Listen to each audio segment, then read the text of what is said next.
tough times, I understand, and these are tough for all. I hope everyone's safe out there, and I thank each and everyone out there for taking out their time and in present in the virtual meetup hosted by us. Now, we'll be covering a lot of things. We have taken care of everyone's needs. We understand that there are some beginners and some people who are already into the world of cloud native chaos engineering, or have idea of chaos engineering, and we have taken care of everyone. For the ones who haven't had any idea of chaos engineering, we have a session on like we introduce chaos engineering at first. I'll move on to the agenda later on, but first of all, I'll just want to introduce Litmus in a very small way. We are a CNCF sandbox project. We just got into one. We are a cloud native chaos engineering tool set where we work on introducing chaos or injecting fault into a cloud native system. More will be introduced by our speakers, but I hope that each and everyone will have questions for the speakers, and we'll be having a very fruitful discussion and a presentation between each other. Now, moving on to the agenda that we have for today. We start off with introducing chaos engineering in the cloud native way, which will be introduced by our speaker, Mukkara, LitmusChaos maintainer from MayaData. Followed by that, we have catered to the needs of the ones who are already like familiar with LitmusChaos and who have done some work there, where we explain chaos workflows in Jenkins pipelines by Sumit Nagal. He's also a LitmusChaos maintainer from Intuit. Next, we have a Litmus 101 where we introduce Litmus to the ones who are introduced with chaos engineering but want an introduction or a short demo on Litmus. That will be again introduced by Mukkara from MayaData. And lastly, we have an open floor discussion which involves everyone. We want everyone to get involved in it. We want questions and we are here to answer.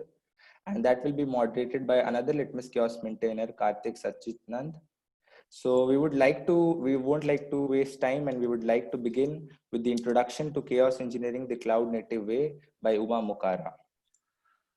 The floor is yours. All right, thanks, Prithvi. I'm just sharing my screen.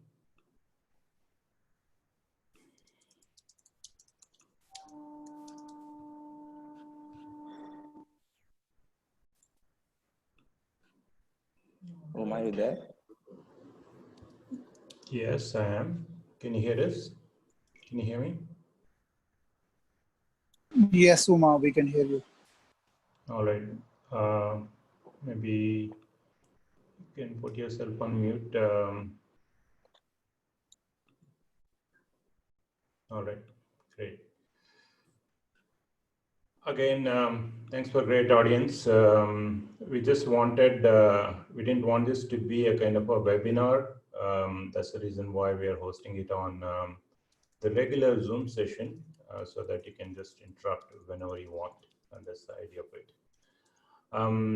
And we have our co-maintainers of the project from Intuit, Sumit, Navin, and Vijay, who are going to talk more interesting topics. But I first thought for the new users who are coming for the first time or who are new to Litmus, we'll probably start with a little bit of what is chaos engineering, what is cloud native chaos engineering, and then we'll probably go to their presentation and then we'll come back to a little bit of a deep dive into what is Litmus and how does it work, all that stuff. So with that, feel free to ask questions again or post it in the chat. I can try to answer at the end of the session. Then if you guys want a little bit breaks between, it's going to be a 2 to 2.5 hour session. We want the last session to be a little bit more interactive, where Karthik is going to open up for open discussion, the floor for open discussion, where we want to actually hear from some of you, your experiences, or you have the opportunity to speak as well on the fly here. So with that, let me start. Good morning, good afternoon, and good evening to some of you. Thank you for joining the virtual meetup. I'm Mukkara, co-maintainer of LitmusChaos project. I work for MayaData, I'm a co-founder and COO there. Let's talk a little bit about, if not just chaos engineering, what is cloud native chaos engineering, right? So it's all about keeping your system reliable or run them in resilience mode, right? So why this resilience? Because if you don't have it, outages will happen and they cost money.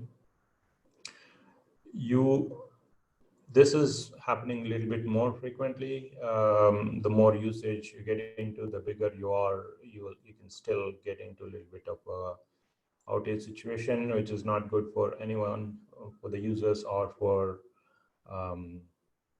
whoever that's running the platforms, right? And then we have seen the most famous platforms going down, irrespective of they keep doing the great engineering work and operational work in the back end. And the essence of it is faults do happen even if you don't want them to. They happen very rarely sometimes and more often sometimes, right? So the key is to find weakness, and we all test in our CS pipelines, but that's not good enough. How much ever you test in your pipelines, the deployment environment is always going to be different, and it keeps changing, right? It's very, very wide. You can see from Ali Basiri, a very famous chaos engineering expert, that failure testing just breaks system in a preconceived way, but in reality, it gets broken in a totally unexpected way, right? So it's all about you had to find weakness. Chaos engineering is about finding weakness, fixing them, and repeat the process, right? So we call that as chaos engineering loop. In the regular engineering loop, you just wait for fault to happen, then you go and try to fix it in a hurried manner, and then that's what we call incident firefighting, and you keep resolving. And then again, you wait for fault to happen. But in chaos engineering methodology, whoever is practicing chaos engineering, you bring always the system to the desired behavior. You keep observing, but at the same time, you start hardening the system by injecting faults. So you inject the fault in a little bit, start with a small fault at a convenient time, and keep analyzing the system, tune the system, because you have your entire team at the time of injecting the fault, and you keep observing. So it's building, hardening your system step by step rather than just waiting for faults to happen and then firefighting. So that's chaos engineering, right? And we all know that. And it's becoming pretty a common practice with especially the Kubernetes environments coming fast. So just to summarize, resilience is needed for your deployments, and it's achieved through chaos engineering. So you not only do failure tests in your pipelines, you had to start doing random chaos in staging and protection, right? So that's chaos engineering. What about chaos engineering or resilience in cloud native space? Why we are here today is cloud native space is more dynamic. Kubernetes releases are more dynamic, and so are the applications, the services that run on them. Right. So I've taken this quote from one of the GitLab conferences. The presentation was from Dan from CNC App. So he said the actual code that you guys run or you operate is generally about 1% of the whole system, right? Rest is not even controlled by me. For example, most of the time Kubernetes is not controlled by me. You're running on cloud service providers, Kubernetes service.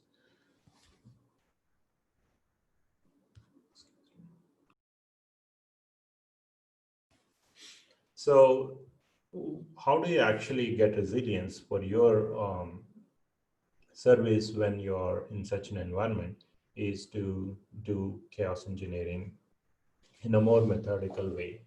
And that's what we're going to discuss in a little bit. So what is the cloud native methodical way of doing chaos engineering is just a revisit of how do you do cloud native stuff is by writing declarative config, and applications are being developed using the CRDs where they can be managed using declarative config. GitOps is one of the more popular subjects with Kubernetes deployments, and we all know that, right? And for doing cloud native chaos testing, what do we have? So we need to follow the same approach.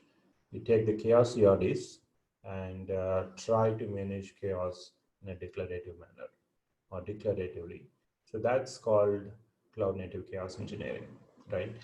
And in cloud native chaos engineering, the developers and SREs will have the same experience of building the manifests and changing them through GitOps, and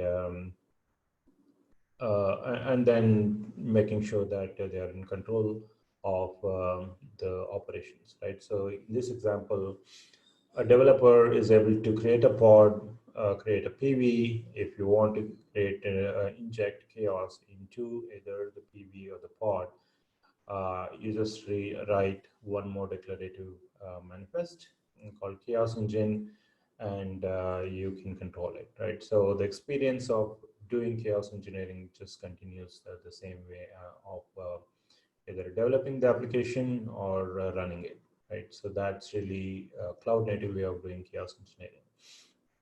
So we have written some general principles of CNCE, Cloud Native Chaos Engineering. They are kind of pretty simple. I just alluded to them. They have to be in open source because that's the world we are living in. The broad community happens when you are open source. They're trusted more, and they have to be having APIs or CRDs so that they can be made 100% declarative, and then you can do GitOps at scale.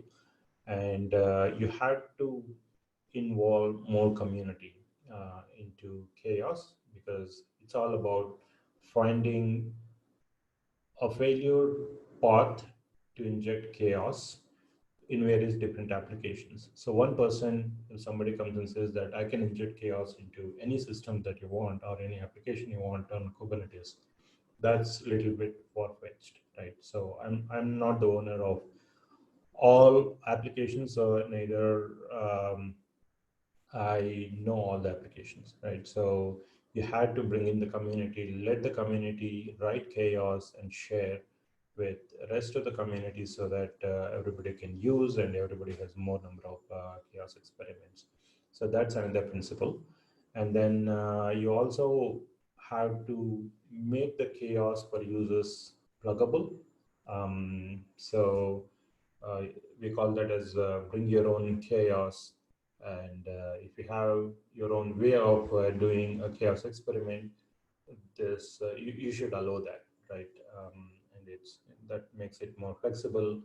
And LitmusChaos, which I'll talk later in the next session, is about adhering to these principles, right? So it's open source. We are in sandbox in CNCF, and we have the APIs and CRDs, which I'll talk a little bit more. And for making sure that the community participates well through this infrastructure development, chaos experiments development, we have put out the Chaos Hub, which is also part of the project, where people can come and share. We have seen many contributors coming in and sharing, and it is plug and play, right? So, for example, the next talk from Intuit, they have brought in their own chaos experiments, and they've repurposed some of their existing chaos experiments to use the CRDs and better orchestration mechanisms of Litmus. So it's not necessarily that you need to bring in all your, you need to use only the LitmusChaos experiments. You can bring in your own chaos experiments and make use of the infrastructure so that you can quickly make use of the other experiments that are there on the hub. So that's really the idea of the chaos and open way of doing cloud native chaos engineering. So I've written a couple of blogs on the same topic. It's there on our Litmus blog platform on dev, and also the same content is available on CNCF blog. So with that, I will want to take a pause, see if there are any questions.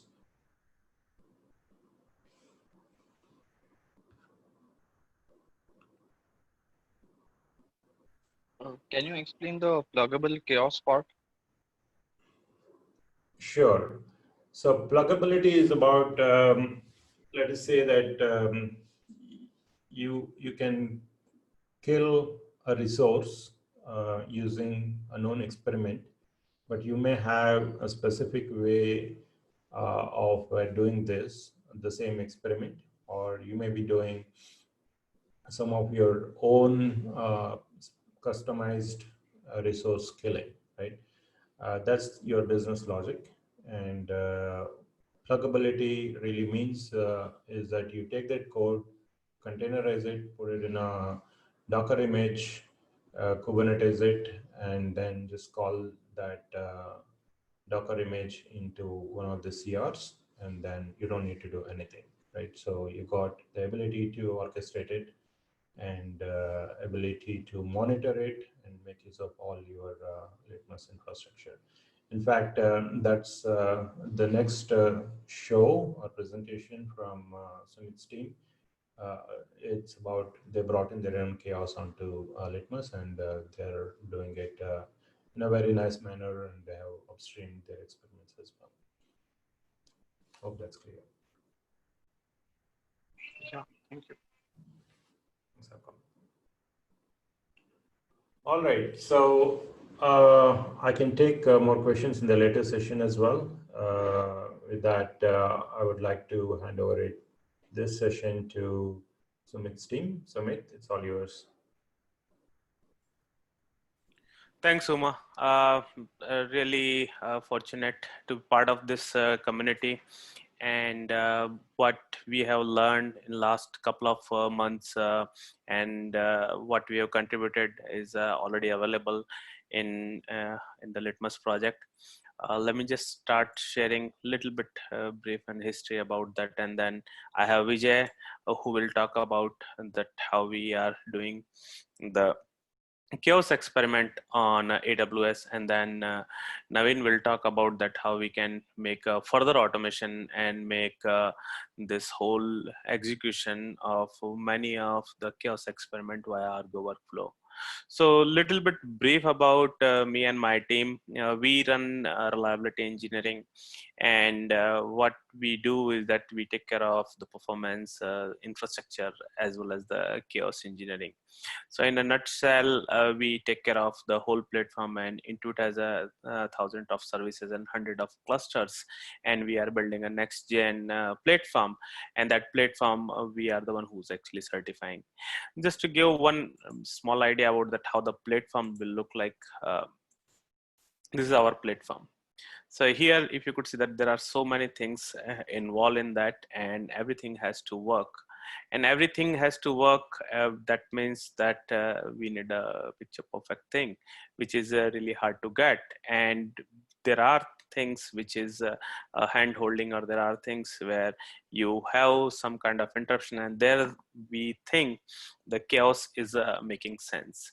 So we have already started working on that, and I think we already have a specific experiment, and right now we are giving early preview of the other two things which we are adding, and we have right now created close to 30-40 different kind of experiment specifically looking into the Kubernetes and Kubernetes use cases what our customers are using. Before I jump in, I think there was one question has been that the pluggability of the Litmus. I think that's Uma has touched upon that. We are a great example of that, where you could see that we explored many of the open source tool before picking up the Litmus, and we found that how we can plug our work. So we are primarily build a lot of work on Chaos using another open source called Chaos Toolkit, which is written in Python. And as we've been working on that specific framework for a long time, and we build a lot of changes with respect to our specific Intuit need, we really don't want it to move to anything anywhere else, because we want to have a control, as well as any requirement comes, we should be able to quickly code and add that. So that was one of the reason. And when we reach out to Uma and Karthik and Ajesh, we shared that specific thing, and their vision, as well as their strategic way of dealing with the pluggability. I like it, and we like it, and we have actually opted for that. And right now, what we have contributed is just a tiny bit. We have many more to come. And today, Vijay will definitely cover that from Kubernetes, how we switch to AWS. And this is just the moment we talk about AWS, that means it's opening the Pandora, right? Because when you are able to communicate to one AWS resource, you can communicate, you can do, or you can interrupt any of the AWS resource interruption.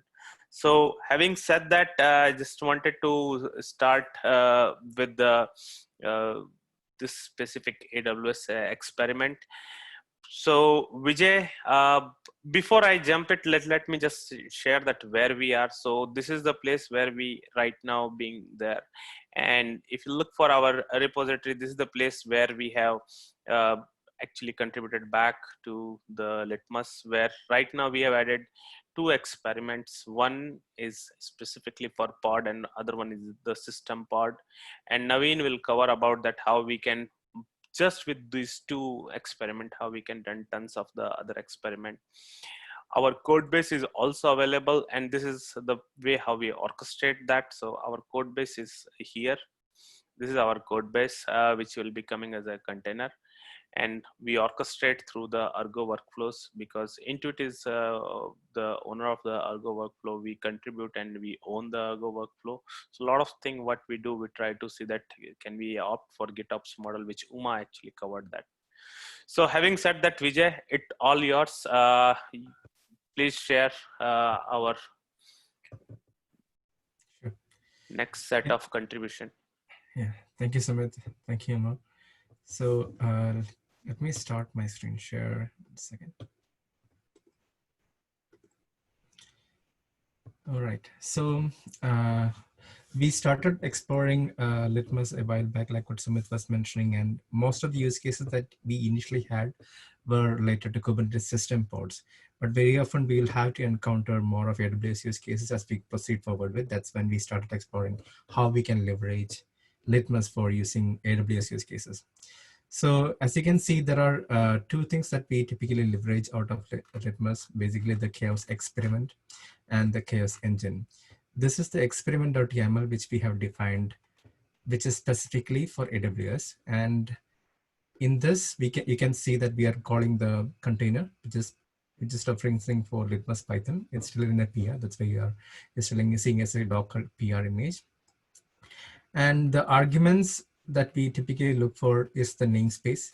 What is the app name that we are looking for, the app health point, and a couple of other things, including the role.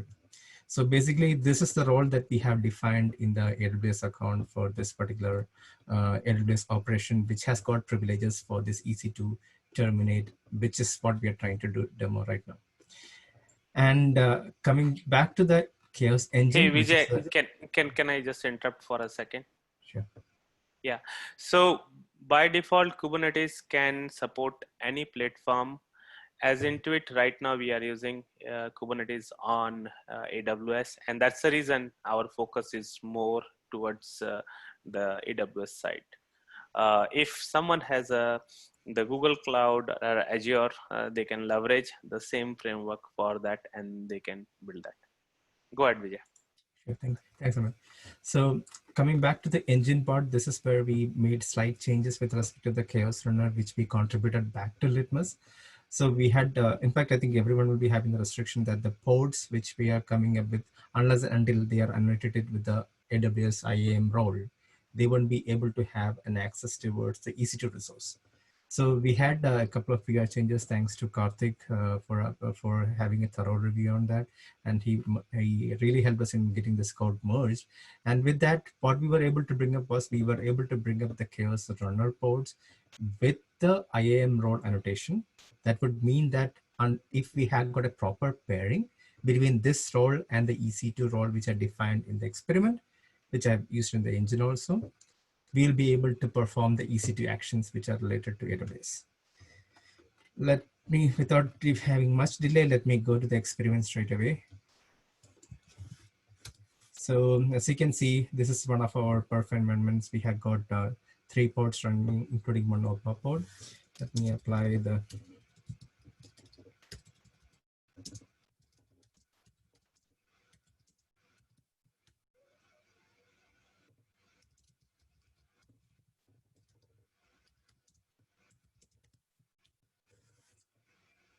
as you can see, the runner pod will start.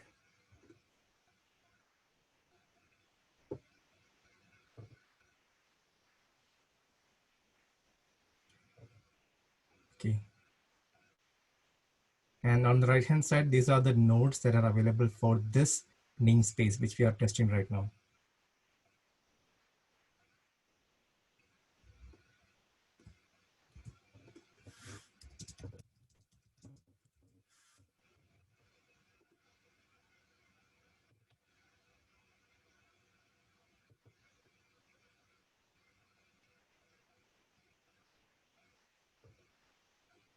Okay.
Vijay, meanwhile, this thing is coming. Can you show that AWS console? Because that will have. So as you can see, this is one of the EC2 instances which we stopped. Unfortunately, I'm not sure why I'm not able to tail the logs to show what was happening there.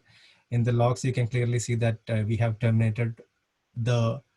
So what we are typically doing is like you have seen the engine that we are defining an app label name. So this is the label of the app that we use. So we will go ahead, select the pod in that namespace, which is having this app label, find out the private IP for this. We have a 1-to-1 mapping for the port to node ratio for that right now. And we will figure out the private IP. And using that private IP, we will figure out the EC2 instance ID and we will terminate that. And once we have terminated, this is a bit weird. I don't know why we are not getting the logs right now. Maybe the demo gods are not so favorable today. But nevertheless, as you can see, we have got one of the pods which actually got killed. We just go into the not ready scheduled in disable state. And this is the EC2 instance which has got terminated here. And coming back to this guy. So Vijay, I think what you right now just display, I think just some background is also important. So in Intuit or in our platform, we have a 2 concept of the instance grouping. One instance grouping is that common, which is the node group. And the second one is very specific to the namespace. Right now, what Vijay is explaining or demoing, it assuming that you have a namespace, your specific namespace has an instance grouping. Now, that means that this specific namespace belongs to you only, and then anything you can do will be impact to your namespace. But if you are doing a node group, which is a shared node group, which will be shared with the many one, we need to be cautious about that. So chaos engineering, one of the very basic principle is that you need to do Sumit, things. sorry to interrupt, but Go ahead. right now, this is how the ports are coming up. So a new node will be created, and apparently this is how the ports are coming back to the state. One of the ports which has got terminated, it is coming back. So this is what I wanted to show in the logs, how it will describe the complete workflow. Unfortunately, I don't know why the logs are not turning up. Right. Vijay, show the chaos result. Probably chaos result might have that.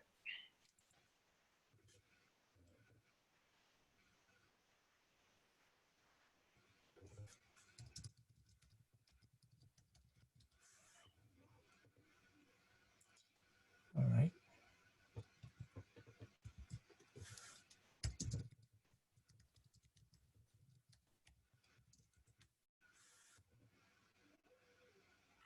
This hasn't got updated yet.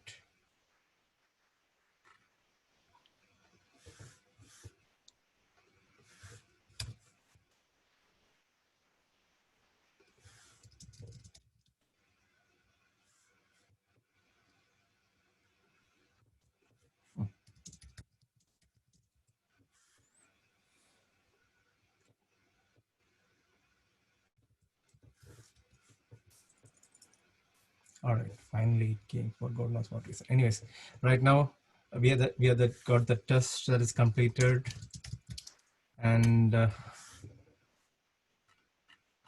we could have shown it right in between, but apparently this is how the entire call flow that goes through, which actually uses the Boto3 APIs behind the scene to get the instance ID and terminates it one by one. So we stop this instance and finally terminates it.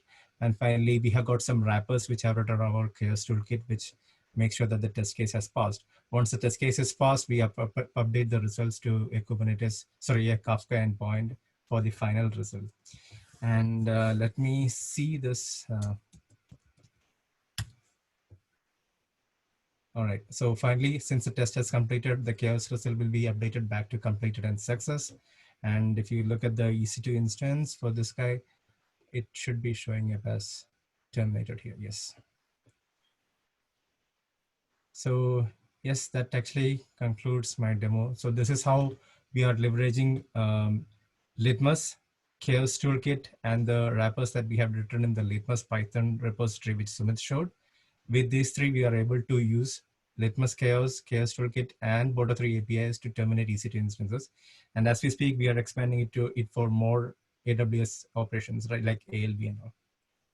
So just to add to that, what Vijay has just said, that it is not only the experiment. It's because as Uma also mentioned, and we truly believe that when you create some kind of interruption, you need to have a mechanism to ensure that the service is up, your resources are up. So as part of this, we have actually introduced, and I think in last virtual meetup, we have actually showed also that how we can create the performance testing with chaos so that we keep bombarding this ELB endpoint where these three pods are running and ensuring that the service is up. The whole notion of using this chaos experiment is that no matter what is happening to the system, why the system is going down, why the pod is going down, our service should uptime. And as we are leveraging Kubernetes, which is giving us a guarantee that whatever is the desire you define, I will give it back. So very quickly, the other system will come and the load will equally be distributed. Before we move to the other one, if there is any question.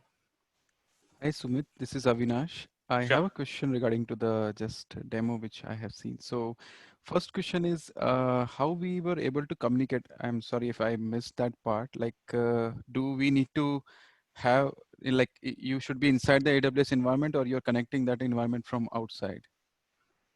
So Vijay, you want to take that or? So basically, your question is how we are able to connect to EC2 instance from Yeah. my namespace. Yes. So from the namespace, like I mentioned, we have got an IAM role associated with that port, which is the IAM role which is associated for that namespace. And that So the Chaos toolkit related scripts which you have written, right, which is injecting the fault, that particular script is sitting inside that in AWS environment or it's outside? That's what I want to know. Okay, so let me just take a step back.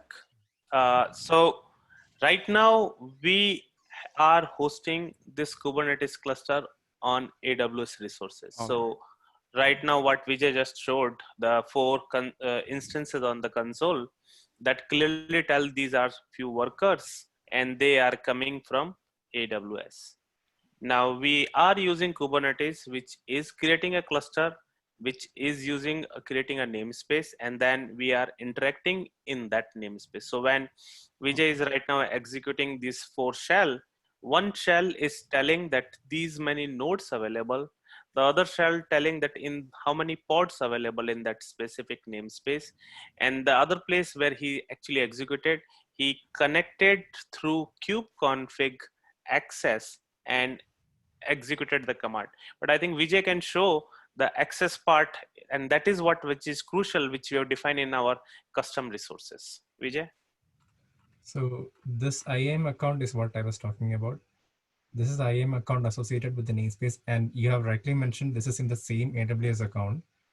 This pod is actually running as a part of EKS in the same AWS resource. And from there, I'm picking up one of the app labels, which I would like to terminate. One of the app labels, which is this label. All right. And this is the app port which we pick up. And since we have a 1 node to 1 port ratio for this demo perspective, it will be, and it has got a definite IG associated with it. It will have an IP, private IP associated with that. So it will pick up the port, it will figure out the node for this, it will figure out the private IP of the EC2 instance which I'm using, get the instance ID, and then it terminates. So the line number 40 on the Chaos 2 access, that's the role we have defined. The line 42, which is talking about AWS account, so those become our custom resources. So that means when we build this, we set it up for one account, one namespace, but as long as you have the right access and you have the right credential, which is mentioned on line number 29, you will be able to create any kind of chaos interruption. Again, the chaos to access that specific role, what you define, that role should have the right access.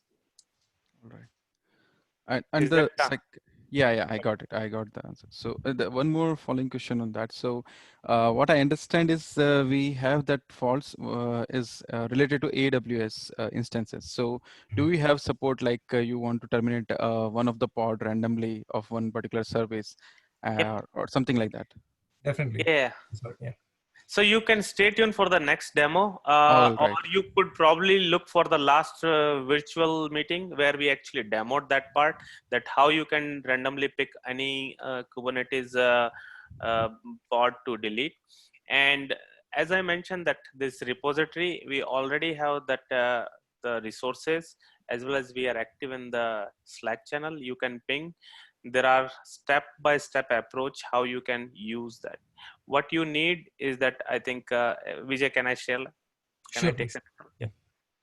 So the Litmus has a pretty nice documentation. I can say that. So now if you go here, this is the way how you need to start. And Karthik and Uma and Ajesh, you can jump in if in case, because I have limited knowledge and you can give more information. So if you want to try out the experiment, you go there. This is the place you can go and say that how I can install the operator, how I can get that, and you are good to go. On top of that, we do provide some information that as part of the README, that what it will take you to set this up. I think somewhere there is a better documentation. I might be missing.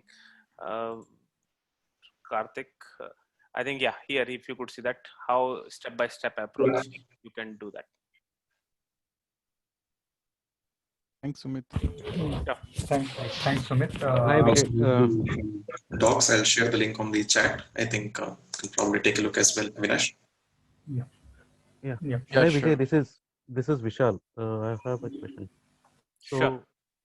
So, in case of like AWS, I have two ways, right? Like I can use an EKS as well as I can go on a EC2 machine for a Kubernetes cluster. So, do I need to enable the provider as well to work with this, or without the provider as well, I can go with the setup?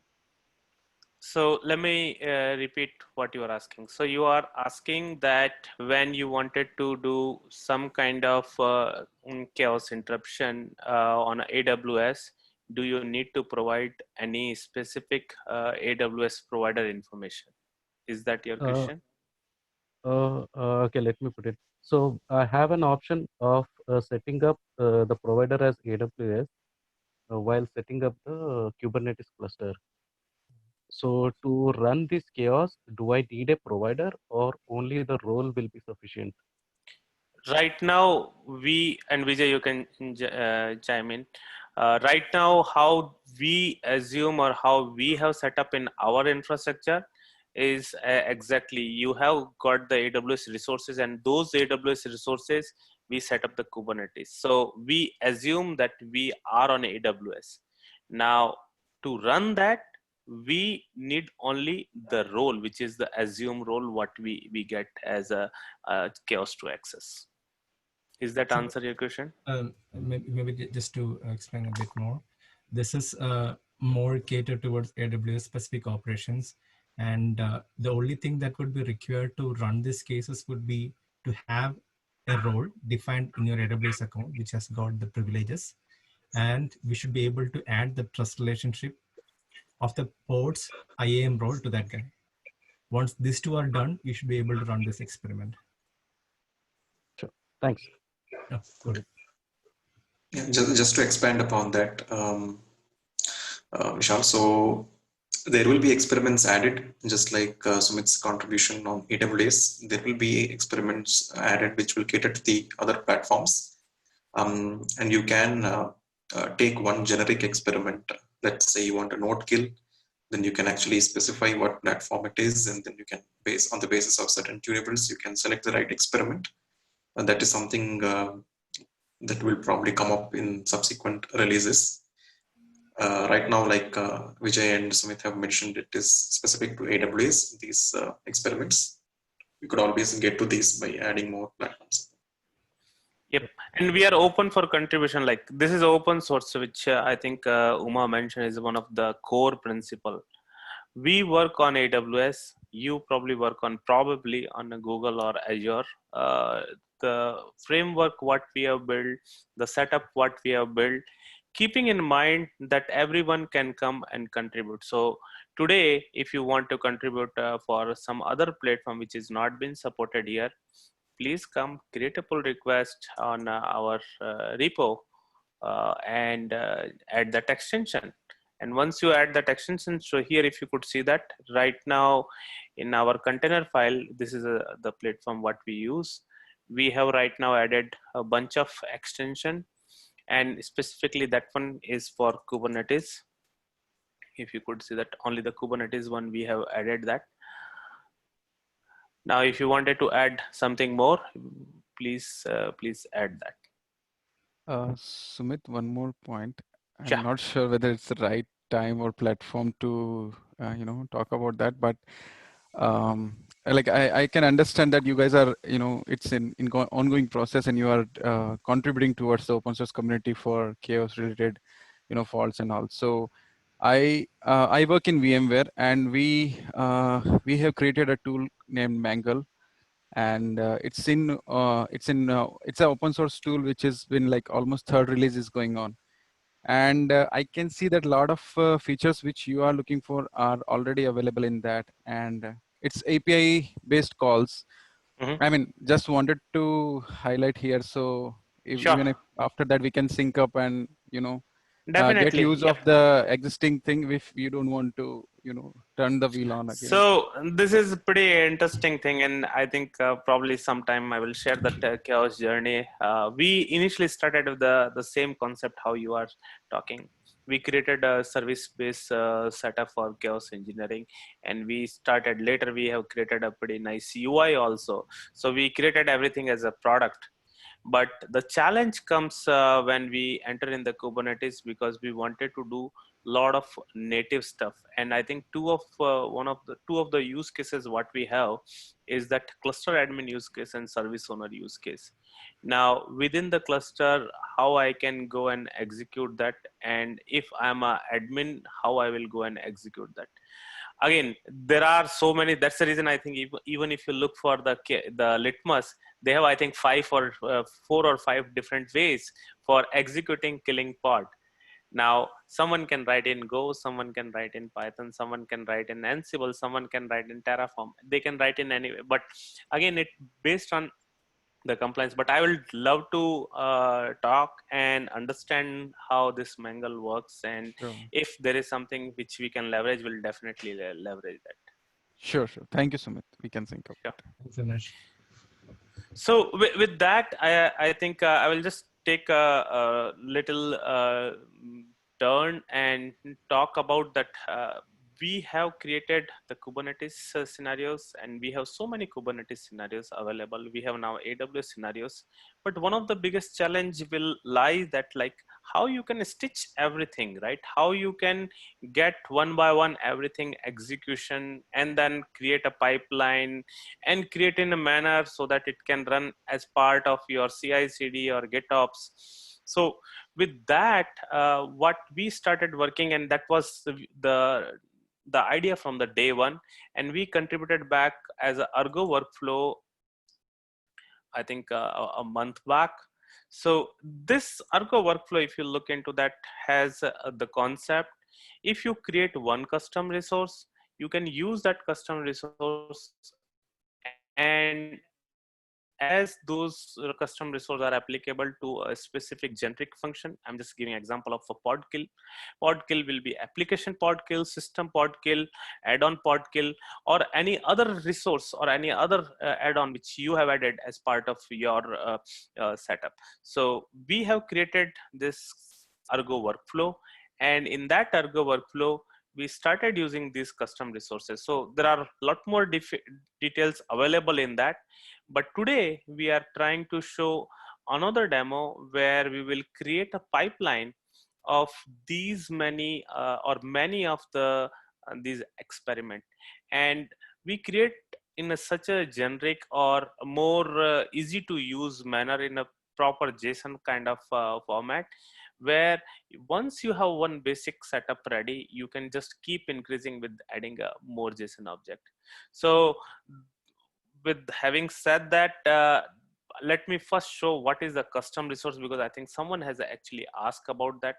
So custom resource is just one of the simplest thing I can show it to you is available here. So if you go and look for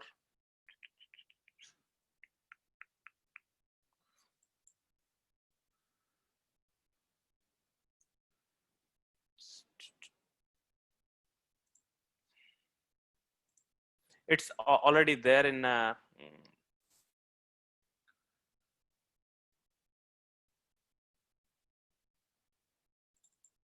so custom resource, as Vijay talk about that, custom resource is some information where you can provide to your CRD, and that CRD will process this information via one of the container image which we are creating as part of experiment.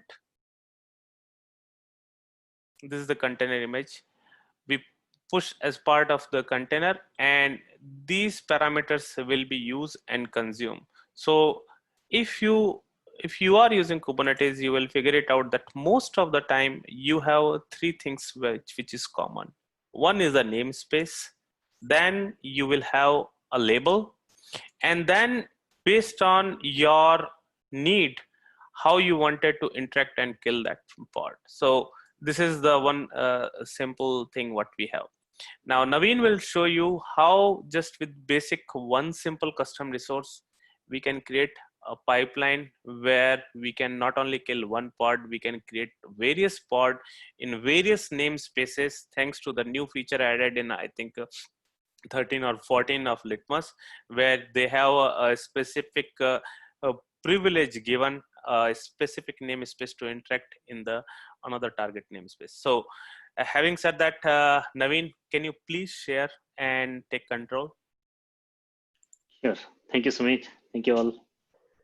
I will start sharing my screen now, and I will talk about like how we have created the pipeline and how we are executing all the different chaos experiments one after other. I will talk about like how we have created the Jenkins file, how we have created the Argo workflow file. Let me know like if you guys can see my screen. Yes. Okay. So this is the Jenkins file. So the main idea behind this one is like, as Sumit had shared, Vijay had shared. So we have like a different set of experiment. One is for like, say kill pod and the AWS use case. And we will have like more and more use cases coming along the way. So this is like one example, like the one which Sumit just shared, which is on the Nginx one, which is like how to kill a pod of one of the application pod. And you have like one use case for the application pod, one use case for the AWS. You might have like multiple other use cases. So this is our Chaos Engine CR. And similarly, we have this experiment, which is takes all those parameters, which is defined.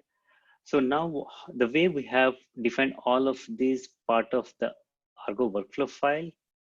So Argo workflow, we are defining and we are telling like what is the namespace, the current namespace that we will be running the test, and what is your target namespace where you will be, you want to kill a pod or like you want to perform a chaotic operation. So this takes like a couple of default parameters and you can pass the parameters while on the go. So if you see here, like this has two steps. One is like the run chaos and revert chaos. So whatever experiment you are running after the experiment is complete, you are deleting such that it is in a clean state for the next execution. And whatever the CR you saw it here for the chaos engine, the same thing we're passing it inside the Argo workflow. And this can take like multiple parameters, which will help us with the setting those or like sending those values dynamically. So once you have this Argo workflow file, so this is the next one is I'm coming to the Jenkins file, how we have configured the Jenkins file. So the Jenkins file, the main thing that we need to look at is so this part. So how we are calling Argo workflow from our Jenkins. So the main thing which the Jenkins need is the secret to communicate with the namespace and then perform the Argo submit action to that particular namespace.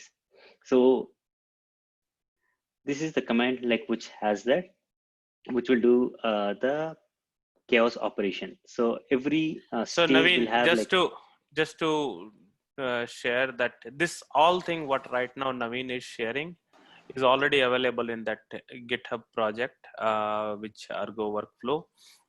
Everything has been documented. Now, if you want to make it at your Jenkins level, you probably need to make this small adjustment, which Navin is sharing. Yes. So the thing that we have already in the chaos workflows example, that is having like only one chaos experiment, and this one will be showing like multiple chaos experiments running as part of the pipeline. And the way this we have done is we have looping in to the set of chaos operations, and you can, for any user, like once all the framework and everything is set up, when you add like more and more experiments, you just need to add this block. So you can have like more parameters or less parameters, you can configure it here. So in this demo, we will be showing like 3 experiments. One is like kill pod of Nginx, kill pod of KM, which is in the kube system namespace, and these 2 are in the PRF namespace. And now coming back to the UI. So this is how it will look like after the execution is complete. So I will start like one execution now, and we can see it live.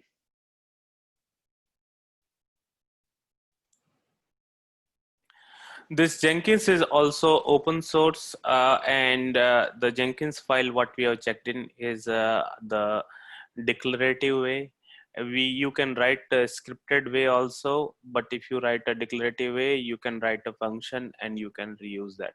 So as part of this, Navin will share the declarative function, which take and execute these custom resources in a looping, which is picking the data from the data bag as a JSON file. I just started one test. Hopefully, I think it started today. Looks like our Jenkins is a bit slow. Started two, looks like. I think it's one only. Sometimes the UI shows two. So meanwhile, this thing is coming. Navin, can you share these four windows? Yeah, just to give some context while the test is being starting. So here, like I have like 4 different shells. So this one is like I'm trying to like see the parts of the cube system, because I have one test like where I will be killing the part of a cube system. This one I will be killing a part of the namespace PRF, and this is my namespace where I'm starting my test. The Argo submit is happening from this particular namespace, and this one I've kept it like to see any logs. So if you see here, appkm. So these are the like set of pods running, and this one, if I open this, if you see, these are like 3 of the Nginx pod running. So we'll be killing one of them, and this is, so one of the tests just started because like this test just started. So it says like 21 seconds. I can do here.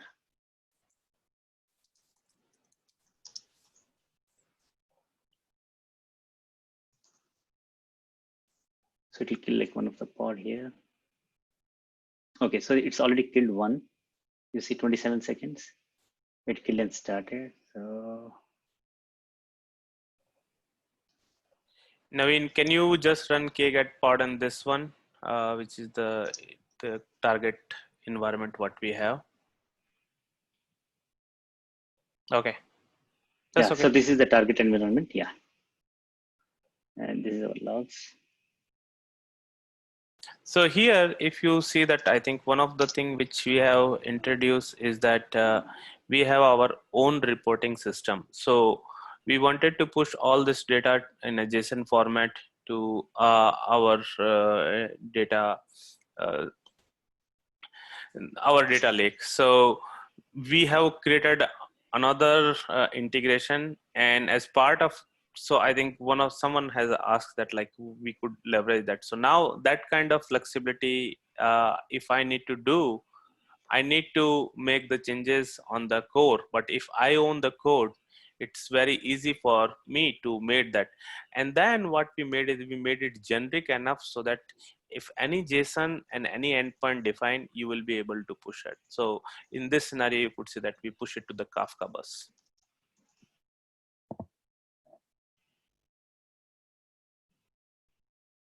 So here we see like a new test has been started. So this is the second test, which will kill the KM agent. So if you see here, it's just killed this one and it's starting. So this is for the KM agent app equal to KM. And we can see we have the Argo UI where we can see what's happening.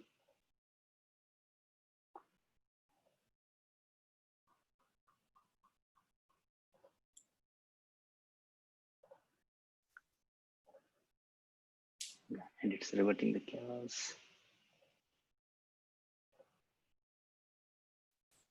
So what Navin has just now demonstrated is that how easily, once you have this whole setup available, you need to build use cases. And luckily we have built close to 40 or 50 different use cases what we are planning to contribute, and they have mainly only 2 custom resources defined. Like you can define many of that, but we are mainly using 2 experiment.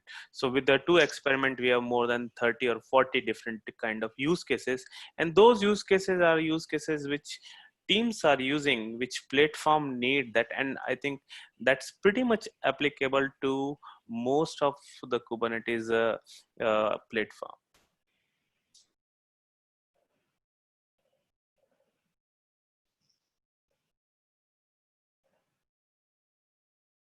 I think it's done. Yeah. Okay, so all the 3 experiments are done here, so it will be done soon. And just to show like what like Sumit had just shared. So this is like our like a set of the experiments that we run currently. So we have like a lot of things in the pipeline. So where we run like more than like 30 different experiments. And we have like some other which also interacts with the AWS and then node level interactions. So all of this is part of the pipeline. And this all thing is being just with a couple of data bags. You define your data bag in the JSON format, and you define your custom resource, and you just go and execute that. So we can take questions. Yep.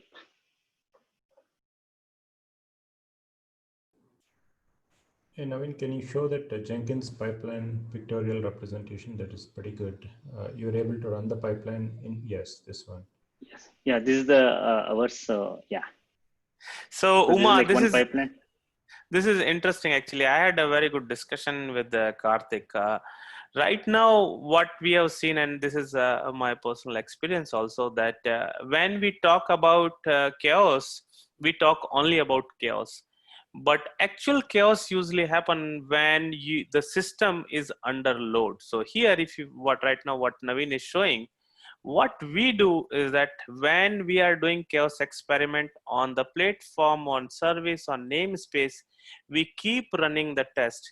And Navin can show one of our Gatling report also, where in case we are doing any change in the platform, there should not be any impact on the SLA of your service.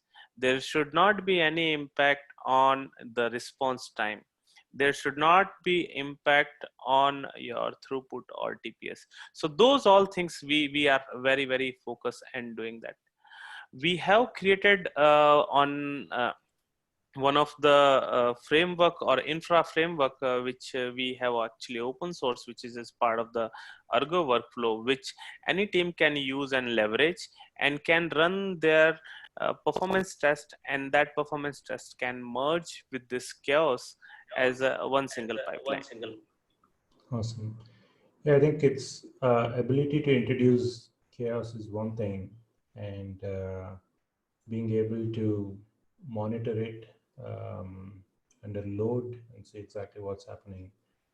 I think you guys are doing an awesome job there.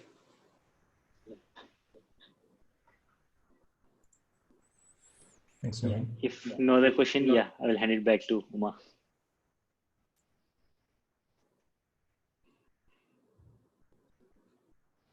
So I just want to continue before we lose, before we introduce a total different topic. I wanted to do this demo a little later on in my next talk, which I'll do again. But whatever Navin and Sumit just talked about is we are trying to show it here. In working with Intuit, they've become part of the project now. As maintainers, the great learning for us is chaos is not just about experiments, it's about complex workflows, right? And being able to introduce chaos, multiple of them in a particular sequence or parallelly, that's what matters for people using chaos in production, right? So this is a work in progress currently in roadmap. You can see that I have a test application called SockShop, and the main difference that we are trying to show here is this is an application performance graph, queries per second out of a e-commerce orders pod, and this is a catalog pod. And these red lines are the actual chaos that is being introduced, right? So as you can see that this is a CPU hog and there is memory hog. They are being introduced in through two Argo Can you workflow. make it full screen? Sorry. Yeah. Argo workflow every 5 minutes and every 10 minutes. And you can see that Litmus is being injected. You can go there. They've given a detailed demo. This is our Argo, and this is a cron workflow, which is taking the workflow parameter as one of the chaos experiment. So this is a chaos engine CR running on an application label called catalog in sock shop namespace. And this is the declarative things that you can verify.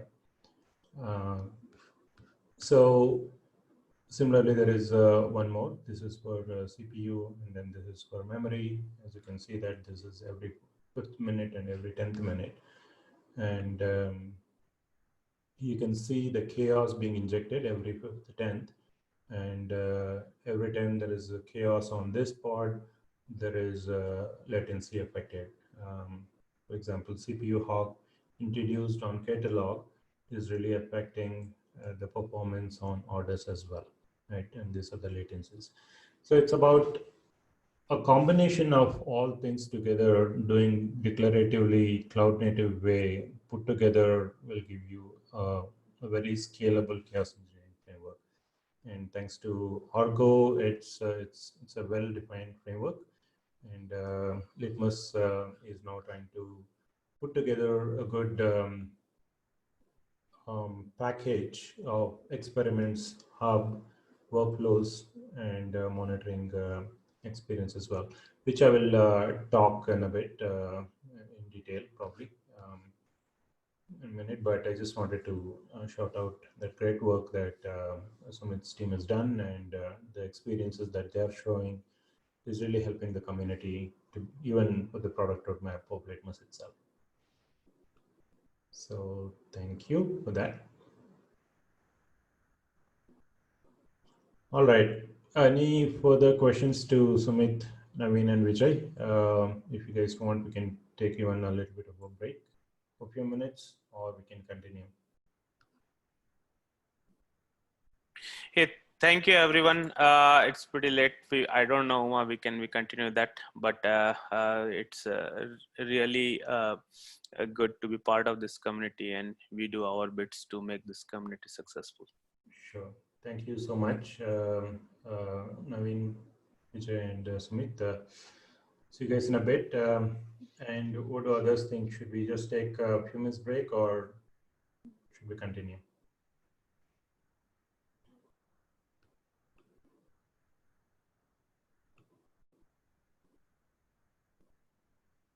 All right. And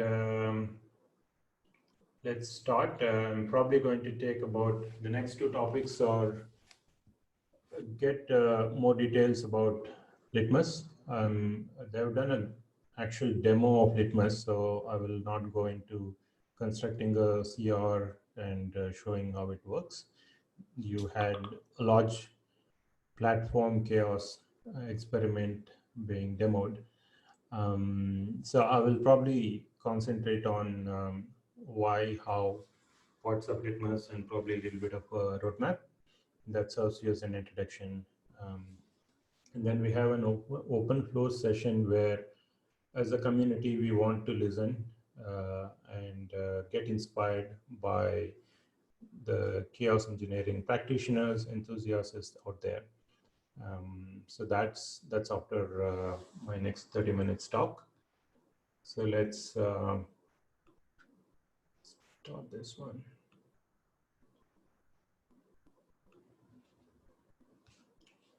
Okay, So we're going to cover the introduction of why Litmus, what Litmus, and so bit of a project information.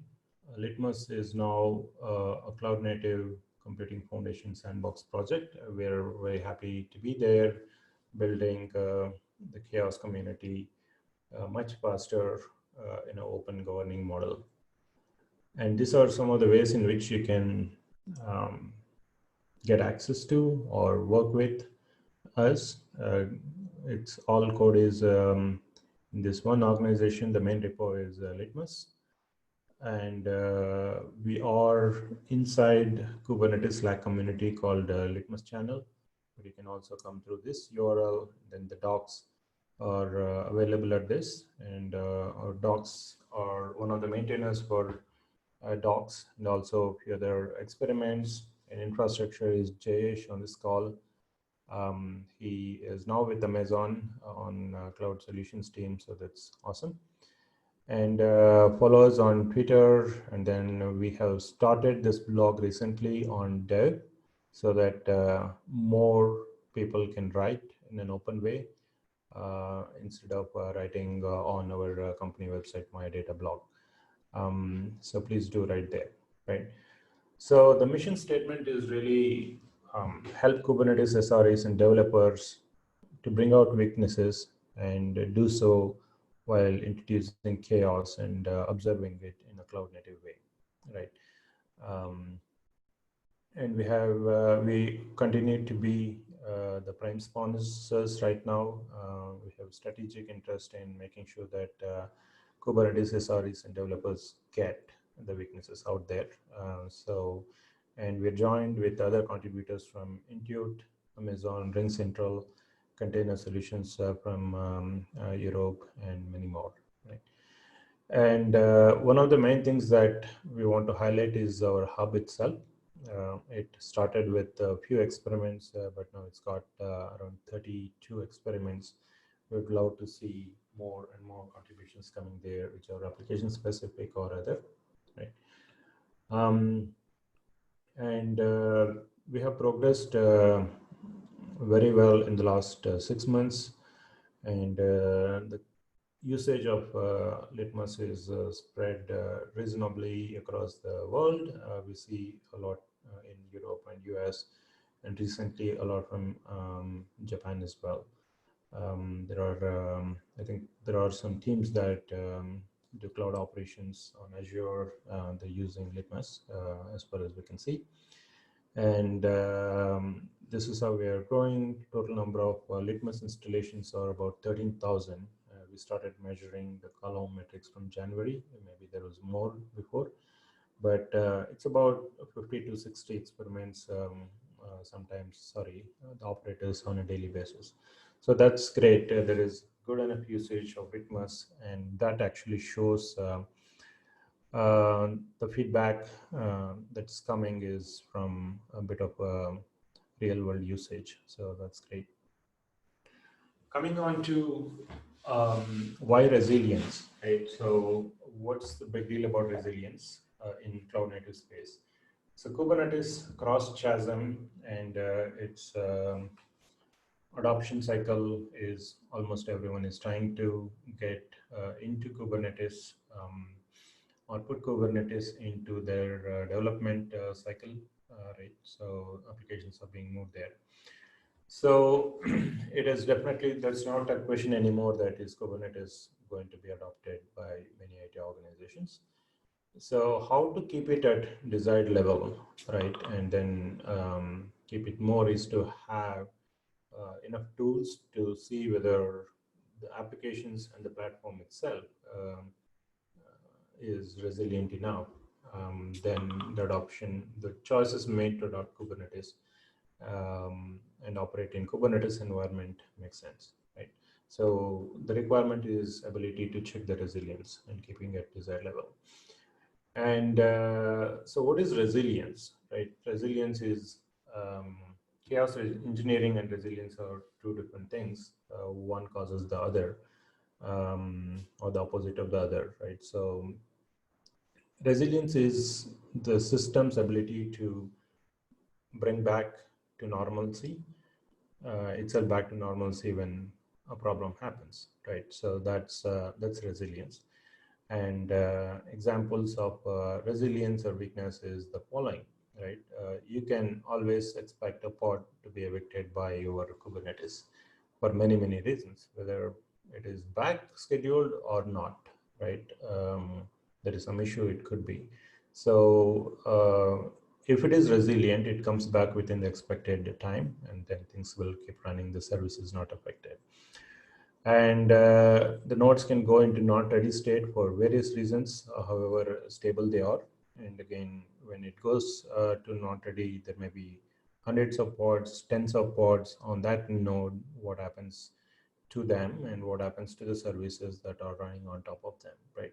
So the dependent service can definitely slow down when a node goes down. We also call it as blast radius. In this case, what is your blast radius when a node goes to not ready state, right? So the services may slow down, but is the system resilient to keep the decrease in latencies or increase in latencies under desired threshold limits, right? And memory leaks can happen. They can happen within Kubernetes. They can happen in the microservices that you're running, which are probably not owned by you or owned by you, right? So all these are, you need to be resilient to these kind of situations. And if you can keep living in the world that I have run my pipelines very well, my code is pretty good, and I'll see when they happen, then the promise of Kubernetes can take effect because things are very, very dynamic. And that's what this slide shows, right? So the promise is common API. You can run your application anywhere. That's the promise of Kubernetes, right? And who's adopting this promise is, you can go to CNCF landscape. Almost every area in the computing space has adopted Kubernetes or cloud native space. And so you will see most of them are coming in there, right? And Kubernetes also, because everybody is in microservices, you will have everybody is building stronger CI/CDs. So there is a natural quality improvements on these applications or platforms or services, databases. At the same time, the stronger CI/CD and Kubernetes promise is resulting in your change happening much, much faster, sometimes multifold times faster. Earlier, if your Nginx or your Node.js is probably changing once in 3 months, it may be changing once every month right now, right? So, and so your dependency, your app graph is something like that, right? So something like this. Platform services, the infrastructure itself may be changing. You take Amazon EKS, how often the new Kubernetes version is being introduced. It's not like Linux kernel every 18 months. It is probably every quarter or every month. There is a new platform upgrade coming. And Kubernetes services also are a lot dependent. And then there are other CNCF projects or cloud native services that you are using. CoreDNS, Envoy, Prometheus, and stateful applications, OpenEBS, for example. And there are other cloud native databases itself. And then comes your app, right? It's not just your app that can change itself. There are other services that can change. So your resilience depends on resilience of others as well. So who will make sure of that, right? It's you. So that's what makes it very, very difficult. So 90% of your resilience factors depend on somebody else. So you can keep your application very resilient. Overall resilience would be about 10% coverage, right? So you need to make sure that resilience is given by your dependent components as well.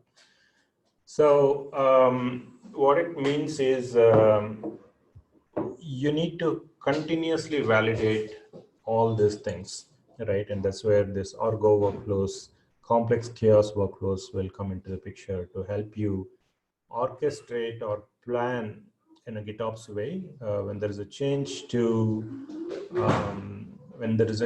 your Prometheus, run specific Prometheus chaos on your deployment. And there is a change to Envoy, you can run that, right? When you change a database, you can do that. Or in general, you can schedule a complex chaos workflows randomly just to test how things go on, right? So that's why you need resilience checks in Kubernetes. And it's very more important than ever because of the reason of this dependency matrices. They are changing very fast. I'm running right now this demo. Probably the demo that I'm running on Kubernetes on EKS yesterday to today, there may have been different changes. So I don't know my demo will run or not soon, right? So that's the kind of system that we're dealing with right now, right? So now how to check resilience is you have to introduce faults, right? So don't wait for it. So that's cloud native chaos engineering. And if it is back to steady state, then it's resilient. It's not, then you tune the system with the weakness that is found, right? So that's the fundamental concept. This is not new. What is new is how to do this in a cloud native way, right? So what is cloud native way is you have to have the config in a declarative manifest, right? And then you put it in Git, and these manifests are containing custom resources. You have a controller or operator that's watching them in a reconciliation loop and make sure that any changes to my custom resources are applied immediately, and then Kubernetes brings back the system to the desired state, right? And who's using this model is the infrastructure. I'm pretty sure the platform providers or operators are using this kind of a Git model. Intuit has just given a big presentation about how they're using, and what they're using is really validating their Intuit Kubernetes service IKS, right? So they use Argo all the time there. And Kubernetes itself, right, and is another thing. And all applications need to use GitOps, resources management, what happens, how to increase my memory, when to increase the memory of my pod can also be automated, right? So policy management. So these concepts can also be applied to resilience checks, right? So you want to automate your method of checking resilience through declarative YAMLs, and that's what chaos workflows is, right? So how we do that in Litmus is, this is how you write your CRs, chaos engine CR that ties to your application, experiments that define your experiments itself. There can be multiple of them. Everything is watched by chaos operator, and we have a scheduler that can do, and it is run by the operator, and then you get the result, right? And that also is a CR again. So this is a very well architected, keeping the scalability and developer or SRE experience in mind, GitOps in mind, right? So, and how do you scale it?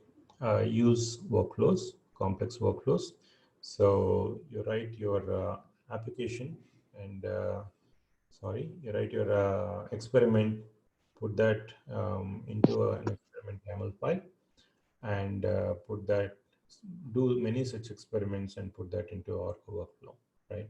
And then you keep running, your results will come out automatically, right?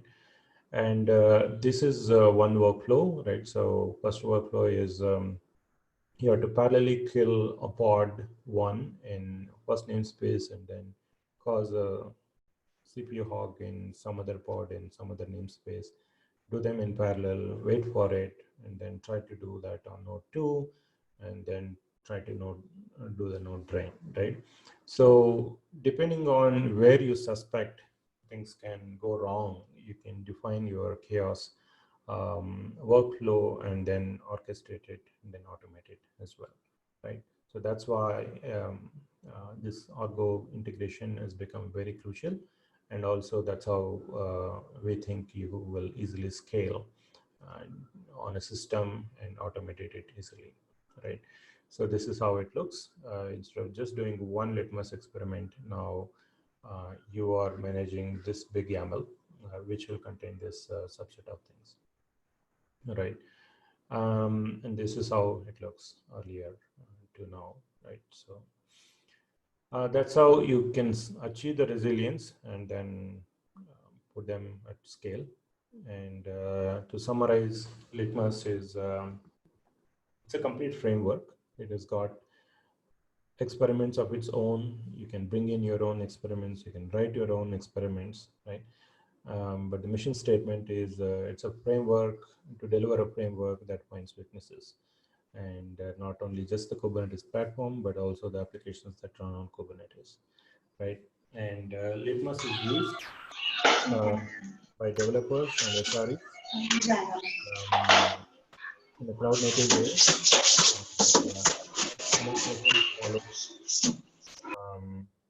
100% follows the cloud native engineering principles. So that's what Litmus is. These are some of the features. I just wanted to put it at a high level. For cloud nativity, you need APIs, the CRDs, cloud native CRDs, and Hub is what makes Litmus so special that you can get most of the experiments that you want right away, and you can go run your experiments within minutes. And you have a detailed Chaos SDK without an API and ease of use to do that, getting started with a new experiment, it's of no use in the new world, right? So we have SDK available in Go, Python, and Ansible, and you can write your new experiment. And this is under development, this last feature, Chaos introduction, being able to introduce chaos at a scalable level is one thing, and then being able to monitor and get some intuitions on what happened and what went wrong, how can I tune, is the next step in chaos engineering. So we are completing that step now.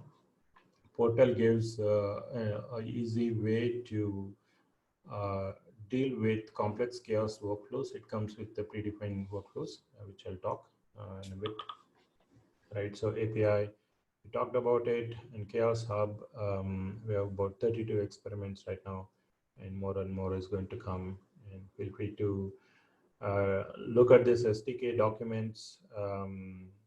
You will get the basic skeleton of code for a new experiment. You just write your own logic there and build it into a Docker image, and then the wrapper is already made. The CR, custom resource wrapper, tunable parameters around that already for you through the SDK. So it's just about putting your logic into that, and you have got your new experiment, right? And then we have the portal to see what's going on, and we hope to get it out in the next few releases at an alpha level. Right. So these are some of the experiments that we have at a node level. Experiments, and these are dependent on sometimes platform. So they are being validated by many community members, and we're getting more and more adoption, right? And we have most of the experiments required to do the Kubernetes resource chaos in terms of pods, containers, services, and we have recently added kubelet service skill as well. And then comes the application specific chaos experiments. And this is about how do I introduce chaos, which only I know, right? Because I know my application, but my users, how can they introduce the same chaos there in my application, right? So we are encouraging the application maintainers or vendors, owners to share that chaos onto the hub. And we started with doing that with OpenEBS. Now we have more applications, and that is coming up. So where can you use it? Litmus, right? Now we talked about why and how and what of Litmus. and now where, right? So you can use Litmus in most other places, and then the moment you talk about chaos as an SRE, your developers are going to pick out, oh, I didn't expect that the fault will be introduced in that particular way. So this chaos first principle has to come in, and it is coming. Chaos first is operations owners or SREs will think chaos itself is the first thing in my list. I'm going to develop a chaos first strategy and then develop the remaining operations, right? So that's happening. The moment that happens, what it means is that you need to be able to do some of those chaos tests in right from the CI pipelines itself. So you can start with little. I mean, you cannot run a whole lot of stuff in pipelines, and then the long running tests can increase a little bit more. In staging, you try to run some more, and before actually putting your stuff into production, you try to write execute as many chaos tests as possible, and in production there will be more. Probably starting with less, but there will be definitely more scenarios that you will be running in production at stretched intervals than you do anywhere else, right? So this is like a sequence where you have to buy in the confidence of your entire DevOps participants, developers, and operational team and management together. But that's the way to build resilience into your system. As we said, you will not be testing a lot of your dependent application in pipelines, and you have to test them at least in pre-production or staging before you actually put in production, and then it's better you actually keep testing in production as well, right? So the next part is project governance. The Litmus community from beginning, even when it was under MayaData's ownership, we were always managing the project in a very open way, and we continue to do that.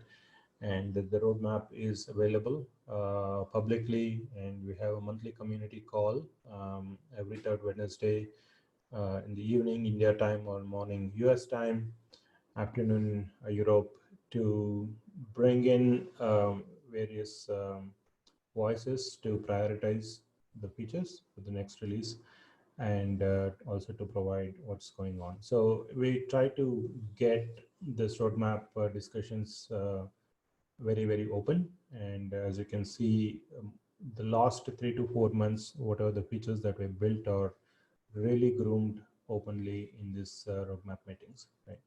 And because of that, our maintenance list is growing. I think the previous talk in this meetup was done by other company, Intuit maintenance. So that's a proof that this project governance is working in a neutral way, right? This is our roadmap. Immediately, we're concentrating a little bit on portal to get it to a shape. Hopefully by Q3, we would be able to get it. And we are trying to write some new chaos experiments, mainly on cloud native databases. How will they work when there is something wrong underneath at a platform? Sorry, the file system level can go wrong, right? So that's experiment that we might hopefully deliver.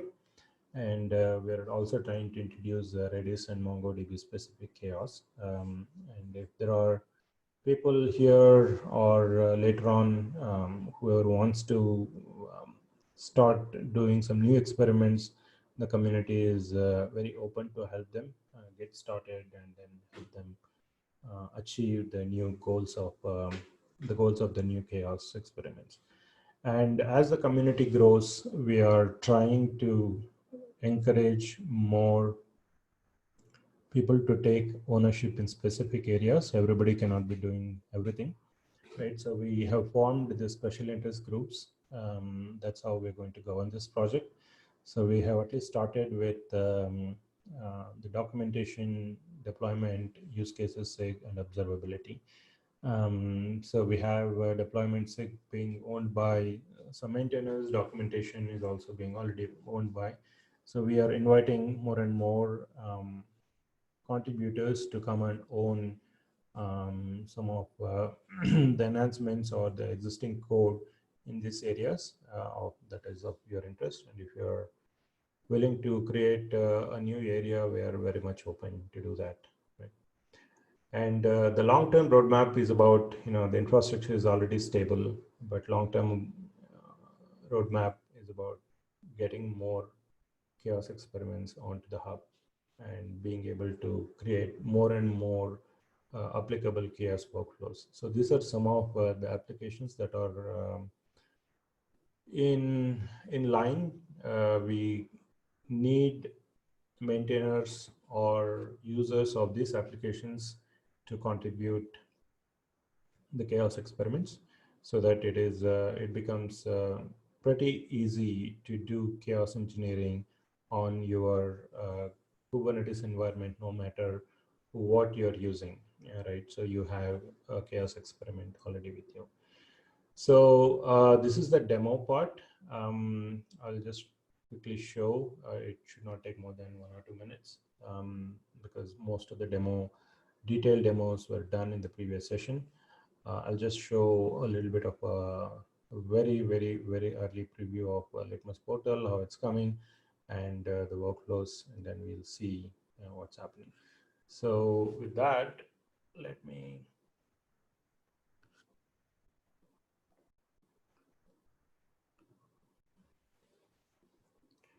So this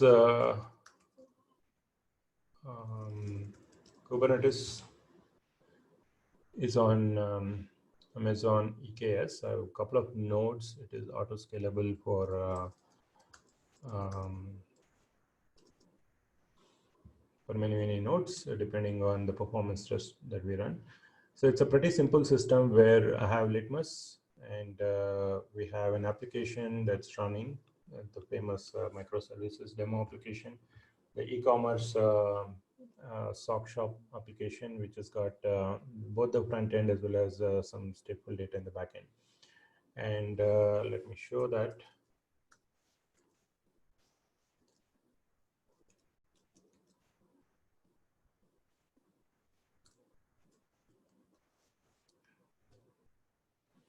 So they've been running. We are not running chaos inside any of this application namespaces.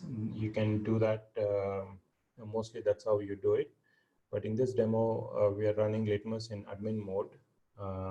So that really means you run your chaos in Litmus namespace. You don't really touch anything in your application because you are the admin. You can do that. Let me show how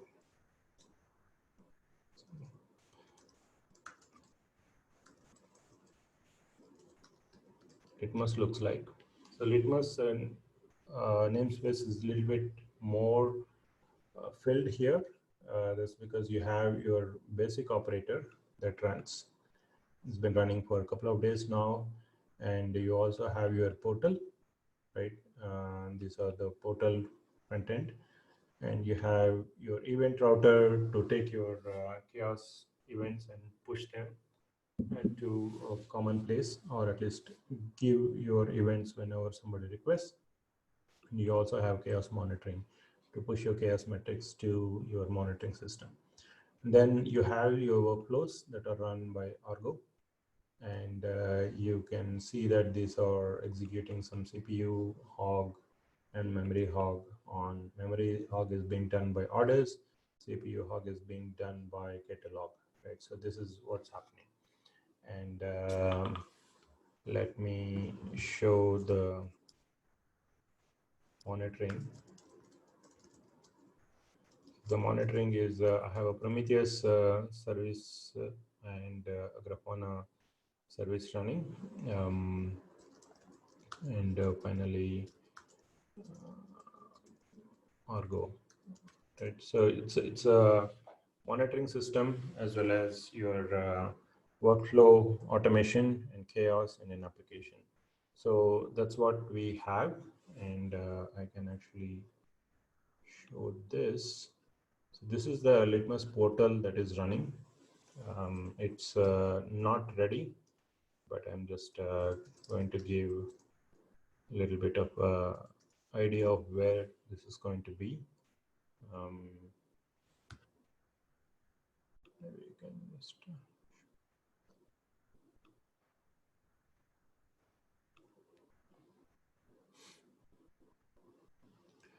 so the whole idea is you can have a central console to manage your chaos, right? You may have more clusters in your environment, dev clusters, stage, pre-prod, prod clusters, but you can manage your chaos and compare your workflow results across clusters and within namespaces, across namespaces, all that stuff. So you can connect another Kubernetes cluster and run it. By default, this cluster is where you run, right? You can start scheduling your workflows. We'll have some predefined workflows anyway. And right now, not much of that is implemented. This is where some community stuff is happening. You can see right away. So, but the whole idea is you will have the ability to schedule your workflows as well as to see what is going on in terms of analytics. Some intuitions can come out. And let me show the application namespace here, the sock shop. So this is an application that's happy and running, and some performance tests are being run. And these are the workflows that we talked about. I have two workflows, one to run CPU hog in the Litmus namespace every 5th minute, and the memory hog every 10th minute. So the CPU hog is, you can go and see, CPU hog is being run on sock shop with catalog container, and we're going to spin to full one core for about 60 seconds whenever you run this experiment, right? And that's CPU hog. And memory hog, very similarly, you can see that it is being run on orders in the same namespace, orders application. And we're going to take about 500 MB of memory for about 60 seconds duration. So that's what's happening, and they are live, right? As you can see that Argo is running those workflows every 5 minutes, CPU memory, CPU memory, CPU memory, right? And this is how it looks. You can see that chaos experiments are running. These are the CPU and these are memory, right? So if you see both, they are happening every 5 minutes. And this is chaos on the right hand side axis. On the left hand side is your application metric. As you can see that whenever chaos is introduced into CPU in catalog, which is a container, there is a dependent application that is getting affected, right, within your namespace. So that's what you want to test, right? So in this case, the performance went down. Sometimes it so happens that the performance can crash below an acceptable level. So that's a cause for your alert, right? So you can set up alerts in such a way that if the queries per second on orders go down around 200, that's considered as a failure, right? So that experiment exit condition, you can set it up. Litmus is very, very flexible. So latencies are being measured. So latency shot up whenever chaos is introduced through CPU. So that's how easy it is to scale this up, and it can be automated totally, right? So that's part of the demo that I wanted to give. And what else we have? Yep, that's what I had, both in terms of what is Litmus as well as how Litmus works in action. So any questions? Is there a way to score it? Can we get a score out, resiliency score kind of? from the Yes. system? You can. It's in the roadmap. The portal, the idea of portal is you will get resilience scores out of a workflow, and you can define some weights out of each experiment. If it fails, it's a very serious experiment. I don't want it to fail. If it fails, I want to give 10 points in my workflow, right? So you can customize your resilience weights as well, the scoring for each of those experiments, but it's in the roadmap. I think it's on code. Yeah. Probably in Q3 we'll get that.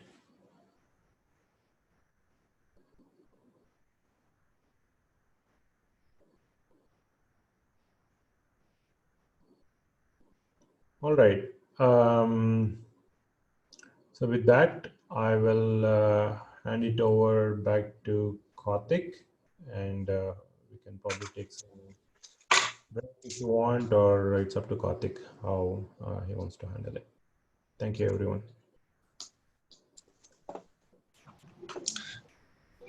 Hi, everyone. Yeah, I think we sort of short on time with respect to the discussion. We have about roughly 10 minutes left in the meetup. I think we had some great presentations. So I just like to hear if you have any questions or any thoughts. The open floor is typically a forum where we ask questions. You can ask questions about Litmus. It can be about chaos in general, or you can share some experiences, some failure stories you might have had, your perspective on chaos and things like that. So that's what it is about. And I think since there are a lot of folks who are experts here, you might probably get some good insights. So is there any question that we can take? If not, I'll probably ask some questions, just some topics that I will introduce to kickstart some conversations within this group. So do we have any questions again?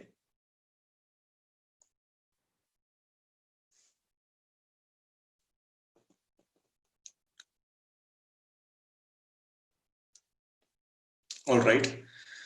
Okay, so one of the, and this is just some food for thought, a lot of times, especially in the context of Kubernetes, so we've been seeing that Kubernetes itself is something that is being adopted.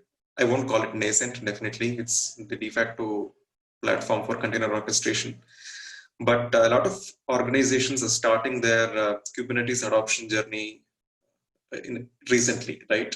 So people are trying to migrate their applications, and they want to run things on pre-prod staging environments for some time before they actually take it to production. But there are some people who are already mature users of Kubernetes. They've already been quite far in that journey. And you have people who are adopting chaos at different stages of their Kubernetes journey. Some people who are coming in, some people who want to do chaos in production. So generally the question is, where do you think in the Kubernetes world today, and Kubernetes also is continuously evolving, microservices as a paradigm is evolving. So where do you think Kubernetes chaos needs to be done? Do you think it comes in the purview of your CI/CD pipelines, your DevOps engineers, or your developers are doing it? Do you think it's something that the ops and the admin teams or the SRT teams should do? Do you think it should be done on staging and pre-prod? Do you think it should be done in production like many of the FANG companies do? What are your thoughts about it? This is one of the topics that we wanted to just hear from you all, because the framework that we're trying to build should cater to each of this audience, ideally. Any, for that matter, any open source chaos tool that is coming up probably can factor in these requirements while it is being created. So that's the question. Anyone would like to volunteer, share their thoughts? Is there anything that you would like to discuss about it? Where are you using it? Or are you just curious about chaos? And what is it that you feel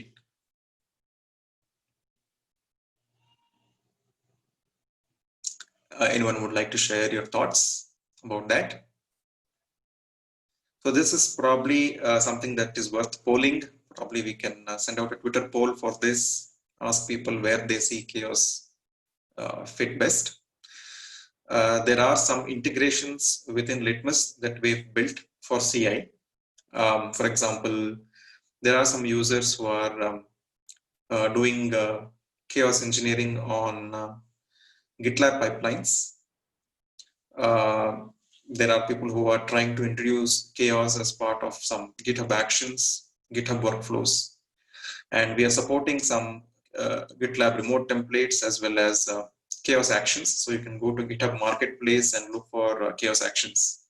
And you will find the Litmus chaos actions available. So you can just draft them into your GitHub workflows and start injecting chaos in your local clusters. Or you could even use the template that some of our users have been using, where they bring up a kind cluster.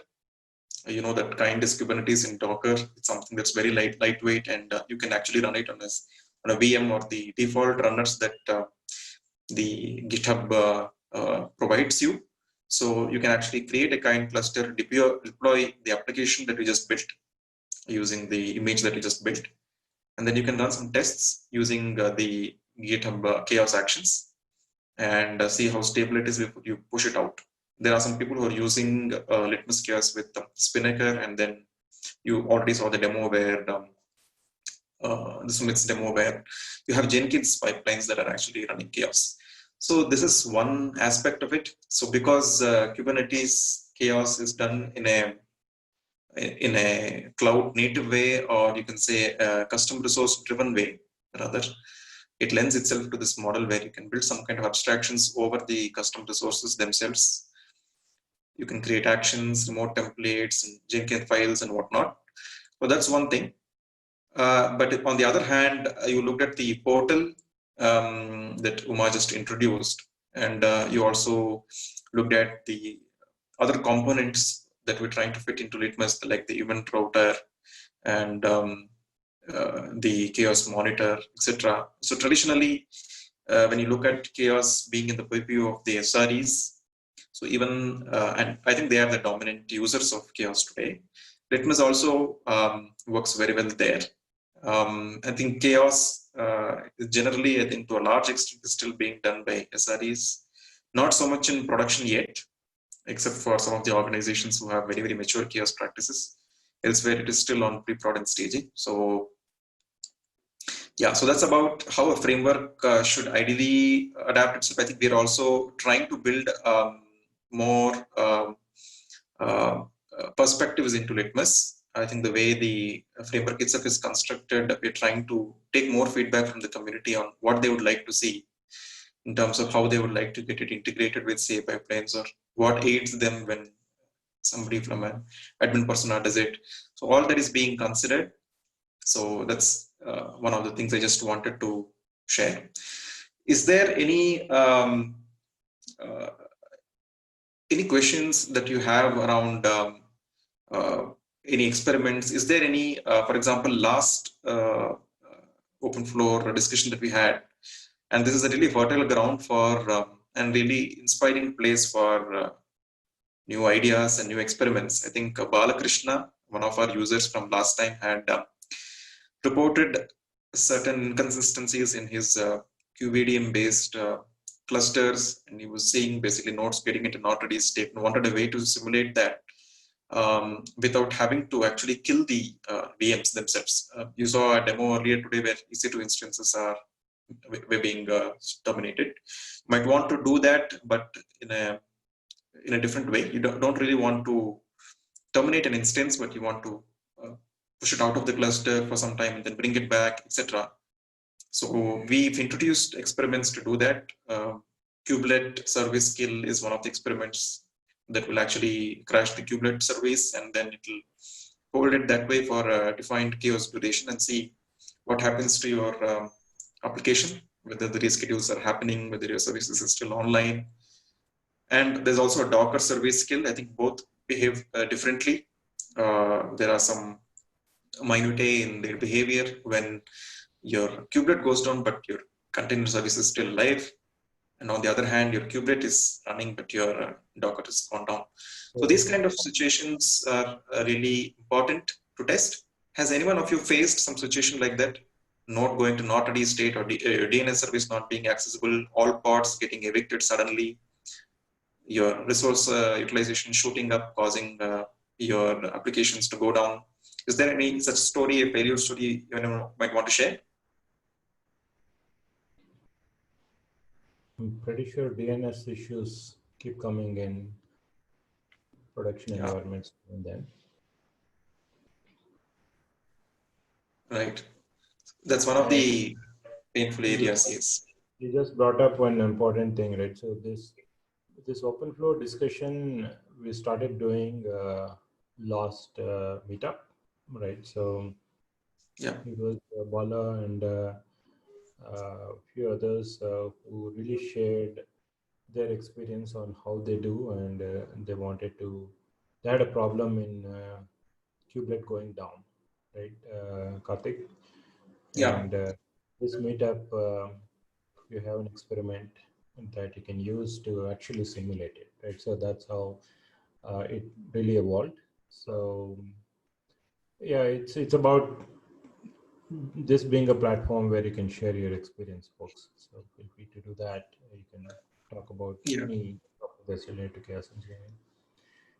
Anyone? Jayesh, you want to share some of your experiences?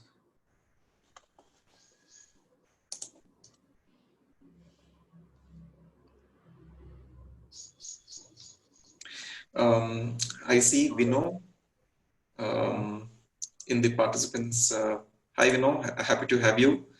I'm sure you might have a lot of interesting insights around chaos, maybe on OpenShift or on the networking side of stuff. Would you like to share any?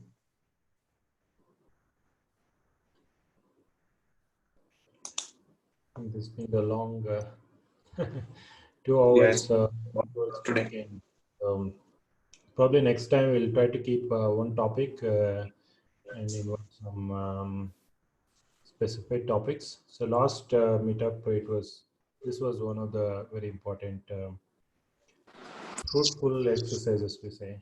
Hi Konda, yeah, I want to add one point. Actually, last week I worked with Karthik. Then we do some tests on our Kafka, and we got some better results. Even like now we got to know, like, when let's say something Kafka is broken or some it's restarted or maybe it's closed down, what will happen? Now we got to know how much downtime we had. I think now we got, like, we have an idea, like, how much customer will face the impact or maybe what. But thank you so much, Karthik, for the help. Thanks, Uma, for the LitmusChaos test. Awesome. Yeah, thanks, Konda. I think that's awesome. I think Kafka is one of the important applications that people want chaos tests for. I think we had a new user joining the Slack yesterday, so yeah. Also yesterday I have tried node drain. But now I've observed that, like, how much time taking to the volume is attached to the new pod within 2 minutes. I think it is attached. Like, it's good. Actually, we are doing great. I think day by day we are. Even my organization also, they are interested to do more tests on chaos engineering. So internally we are working with other teams. Awesome. Yeah, I think chaos always starts with small. As you get more confidence, more people see advantages of benchmarking, as you said, to begin with, right? You don't know what's your downtime when something goes, so you're able to measure it. So that's really awesome. Cool. Now, to be honest, it's one of the hot topic next 1 week in my team and maybe in our organization level, cloud service level. Cool. Yeah, glad that we are able to help, and thanks for that nice blog that you wrote. It's really good. Thank you. Awesome. Yeah. All right. Any further last questions before I'll go back to your weekend? weekend is a little different nowadays, but I think you can actually feel free to comment on the meetup page. You can add yourself to talk about things or agenda items you want to discuss, any experiment that you might want to specifically talk about, various scenarios. I think we'll probably, like Uma mentioned, take up a specific chaotic scenario and then probably discuss that. That would be a good start, good icebreaker for the open floor. Hey Karthik, just before we conclude the open floor discussion, probably I'd like to invite some of our participants, let's say Vishal and Srini, to probably introduce themselves and just share their chaos journey, and then we can conclude. We also have Gangadhar and any more participants if just someone wants to introduce themselves and share the journey with cloud native systems or chaos engineering, and then we can conclude. Yeah, sure. Thanks. Hi, my name is Gangadhar. I work for a startup called AccreData India Private Limited. So we recently moved our all applications to Kubernetes platform. So we're planning to deploy in Azure AKS. So we're still into deploying, converting all our applications into microservices and deploying these applications on the Kubernetes cluster. So we had a requirement of zone fault tolerant and region fault tolerant requirement. So we're working on backup operators and how do you make sure that you tolerate zones, failures and all. But this chaos thing is new to me, and I just wanted to know what exactly it is. And so I just know only this, you have to kill a pod. You can write your own simple operator and you can kill a pod. But this is more organized, I see. And you can connect to your CI/CD pipelines and you can get statistics about what's happening with respect to latencies and your throughput of your applications. It's really nice. I think I will experiment this weekend. If you have any sample application and the sample thing so that I can quickly induce these things and see how it works, that will be great. Yeah, there is something called Litmus demo. Gangadhar, thanks for that introduction. We do have a few steps guide to get started with Litmus. I think I will share it here in a bit. Litmus demo. Yeah, it's already shared by Karthik. If you go there, you will have some manifest where it will install the sock shop application that I demonstrated, and you can pick some experiments and then you can get started. And yeah, we'll be on the Slack channel to help. And regarding your fault tolerance among zones, there are two things. One is you can try testing by draining the nodes in one zone and then see whether things happen or not, right? So you can use Litmus to do that. And also for replication data protection, we have another project where we are the co-creators, maintainers also. It's called OpenEBS. That's our first open source project from MayaData. So you can use OpenEBS to replicate the data across the zones on AKS and demonstrate or achieve the zone tolerance, right? So that's the second point. Yeah. And what company you said, Gangadhar? I missed it. AccreData India Private Limited. AccreData. All right, thank you. Yeah, you can just ask us how OpenEBS is also completely open source. It's part of CNCF, just like Litmus. So feel free to try that out as well. Sure. Yeah. Thanks. Thanks, Uma. All right. Thanks, Gangadhar. Do we have anyone else who wants to introduce? Probably Srini or Dilip or Vishal. Anyone else?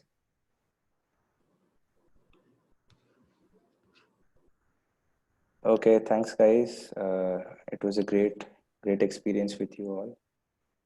And probably I will invite you all to join our Slack channel. That's where we discuss everything. And it's like on the Kubernetes workspace. We're an open source project. You can check out our repo. To get started, our docs are always there. Find us on Twitter, and of course our blog's free where you can contribute as well. Thank you all. Thanks guys for attending. See you around next month, the third Saturday itself. Thank you, everyone. Bye-bye.